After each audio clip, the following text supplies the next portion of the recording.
morning show here on the Rise News. It's no secret that waste lines many streets across Nigeria. Plastic pollution, scrap materials, and discarded household junk all create an eyesore almost inescapable in parts of the country. But one person is doing their part to tackle trash in a transformative way. From his workshop in the Iganmu area of Lagos, Arise correspondent Adefemi Akinsanya has met the young man turning worthless scraps into priceless sculptures. Many of us are able to see, but not everyone has vision like Oladele Ogbeyemi. Each of his sculptures are made from scrap metal. It's a dedicated process, which he says formally began as a student. I graduated from Yaba College of Technology. I read sculpture and majored in metal construction.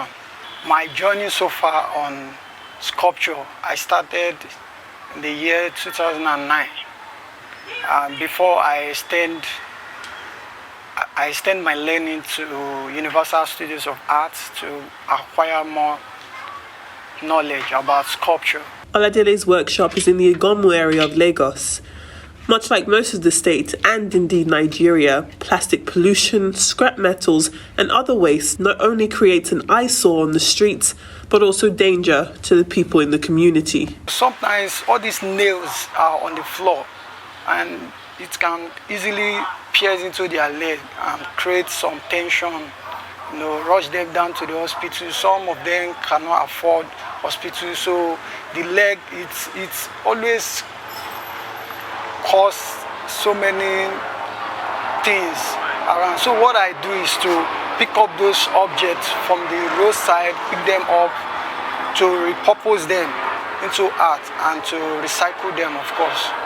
So my work helps in solving environmental issue as well. It's a struggle to find someone who hasn't been affected in some way by the COVID-19 pandemic. Surprisingly, aside from a postponed exhibition, Oladele says the pandemic hasn't negatively slowed down his business or creativity. His social media allows him to show off his work and meet potential buyers online.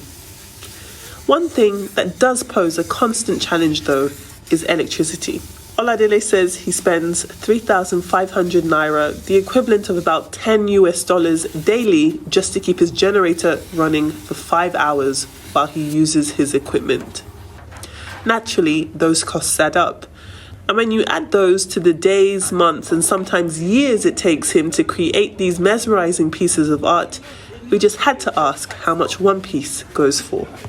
Before now, we usually, some of these materials, people didn't pay more attention to some of these scrap materials. So you can easily access them anywhere. But now things has changed and a lot of people see more treasure in them again. So because of the eye-opening of people towards some of this material, so you can't easily get them again for free. So everybody want to sell. So I do go to the junkyard to buy from the abokis. We call them the abokis. I do go there often to go and buy, and the per kilo is 200 naira now. The lowest I've sold my works before now is 120,000 naira. And because my work is priceless, and I won't have to give price until when it is necessary. If his array of animal reconstructions aren't enough, Oladele leads me a short distance away to a nearby lot. At first glance, not much looks out of the ordinary. That's until the covers on the special car are peeled back, revealing a car with Oladele's signature designs, decoration, and depictions. The various animals on the car each take months of work alone to create. Some of the ornaments were made earlier on in Oladele's career.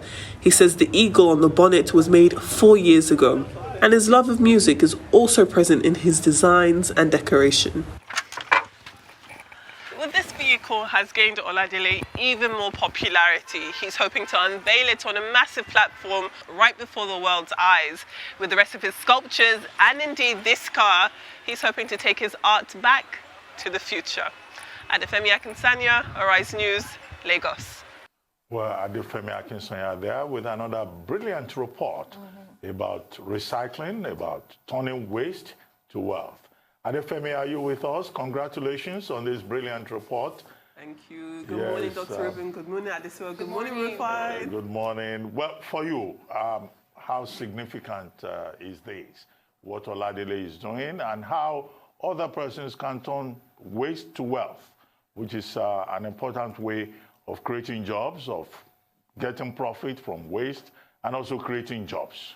Definitely. I think the hallmark of Oladele's work there is being as transformative as possible. It's no secret, as Adesuwa said in the introduction there, that plastic pollution, a lot of waste lines the streets across Lagos and indeed the rest of Nigeria. So to find an artist who is repurposing those scrap pieces of metal, that waste, which does not only pose an eyesore, but indeed can be a danger to people in terms of somehow children hurting their hands or hurting their feet as they scurry across the streets. To see him recycle these things into what are marvelous pieces of art is great to do. However, there is still so much waste that you see on the streets, not only in his area, but indeed across this state. So there is a lot of work to be done in terms of tackling that type of issue here. But the fantastic thing about Oladele's work is that there's so much craftsmanship and so much talent it takes to convert it, and so much imagination as well. I mean, I'm not a creative person in that way, but to see him take spoons and bicycle chains and turn that into real-life gorillas and dinosaurs and cars, it is a marvel to see the talent that's just on the streets of Nigeria. Well, thank you very much, Adefemi Akinsanya, for that brilliant report. Thank you. And we wish that, we hope also, that other Nigerians, other talented Nigerians will follow the example of Oladele in other ways. Thank you very much indeed.